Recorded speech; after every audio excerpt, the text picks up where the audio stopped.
एक व्यापारी व्यापार करने के लिए एक शहर से दूसरे शहर जाता था। बीच में रेगिस्तान का कुछ इलाका पड़ता था। वह आदमी एक नेगेटिव सोच वाला इंसान था। हमेशा शिकायत करता रहता था कि मेरे पास ये नहीं है, वो नहीं है, इसकी कमी है, उसकी कमी है। एक दिन वह रेगिस्तान में से गुजर रहा था, तभी उसकी पानी की बोतल खाली हो जाती है। उसे बड़ी जोर की प्यास लगती है, लेकिन रेगिस्तान में पानी ना मिलने की वजह से उसे बहुत गुस्सा आता है और बोलता है कि कितना खराब जगह है, ना कोई पेड़ ना पानी, रास्ता भी लंबा है, रेगिस्तान पार करना पड़ता है।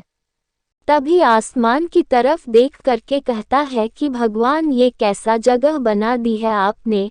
अगर मेरे पास में बहुत सारा पानी होता, बहुत सारे संसाधन होते तो इस जगह पर हरियाली कर देता, बहुत सारा पेड़ लगा देता। वह आदमी ऊपर देखकर ये सब बातें कह रहा होता है और ऐसा लग रहा था कि जैसे ऊपर वाले से जवाब का प्रतीक्षा कर रहा हो कि भगवान कुछ कह दे।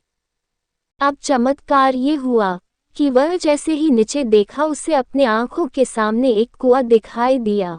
वह पूरी तरह से घबरा गया क्योंकि उसने कभी भी उस रेगिस्तान में कुआं नहीं देखा था।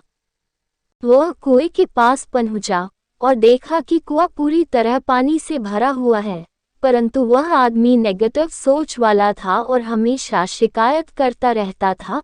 और फिर से आसमान की तरफ देखते हुए बोला, भगवान, पानी से भरा हुआ कुआं तो दे दिया, लेकिन पानी निकालूंगा कैसे। तो इस बार जब वह नीचे देखा तो फिर से चमत्कार हुआ।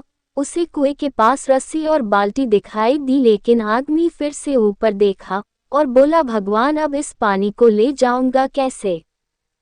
तभी उसको एहसास हुआ जैसे उसके पीछे कोई है। वह पीछे मुड़कर देखा तो एक ऊंट खड़ा हुआ होता है। वह पूरी तरह से घबरा गया, सोचने लगा कि ये तो सच में होने लग रहा है। मैं बातों बातों में कह तो दिया, अब मुझे यहाँ हरियाली करनी पड़ेगी और पेड़ लगाने की जिम्मेदारी लेनी पड़ेगी। आदमी को पानी से भरा हुआ कुआं मिल गया, बाल्टी और रस्सी मिल गई, पानी को ले जाने के लिए ऊंट भी मिल गया, सब कुछ मिल गया। अब वह आदमी सोच रहा था कि ये मैं बातों बातों में क्या बोल दिया, ये तो गड़बड़ हो गया। अब वह तेजी से दौड़कर भागने लगा। वह भाग रहा था, उस जिम्मेदारी से बच रहा था। तभी एक कागज उड़ते हुए आया और इसके शरीर से चिपक गया। उसने जब उस कागज को देखा तो उस पर लिखा हुआ था कि मैंने तुम्हें पानी दिया, कुआं दिया, रस्सी और बाल्टी दिया, पानी को ले जाने के लिए साधन दिया, फिर भी क्यों बचकर भाग रहे हो। उस आदमी को लगा कि मेरे साथ पता नहीं क्या हो रहा है। वह दौड़ते दौड़ते रेगिस्तान को पार कर लिया, लेकिन उस रेगिस्तान को हरा भरा नहीं बनाया। यह कहानी हमें सिखाती है कि हम में से बहुत सारे लोग ये कहते हैं कि बड़े स्कूल में पढ़ लिया होता या बड़े कॉलेज में चला गया होता तो ये कर लेता, अगर मेरे पास बहुत सारा पैसा होता तो ये कर लेता, मेरा बॉस मेरा साथ नहीं देता है, नहीं तो मैं पता नहीं क्या कर देता। हम हमेशा शिकायतें ढूंढा करते हैं, अपनी जिम्मेदारी से बचकर भाग रहे होते हैं।